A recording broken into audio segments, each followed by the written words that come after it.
धक्के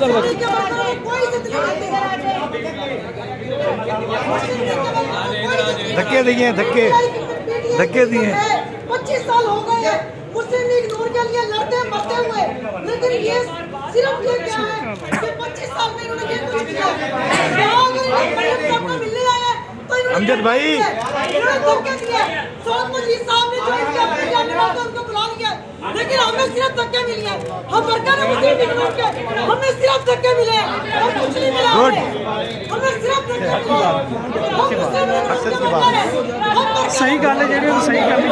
25 साल हो गए इतने किवें आ गई आ वो इतने बीबी नहीं 25 साल हो गए मुस्लिम लीग नूर के वर्कर हैं। अपना आप हमें हसन तेरा धक्का नहीं बसा सकता। और हम धक्के मिले मुस्लिम लीग नूर के धक्के दिए। आगे से हट जाओ यार, आगे हट जाओ।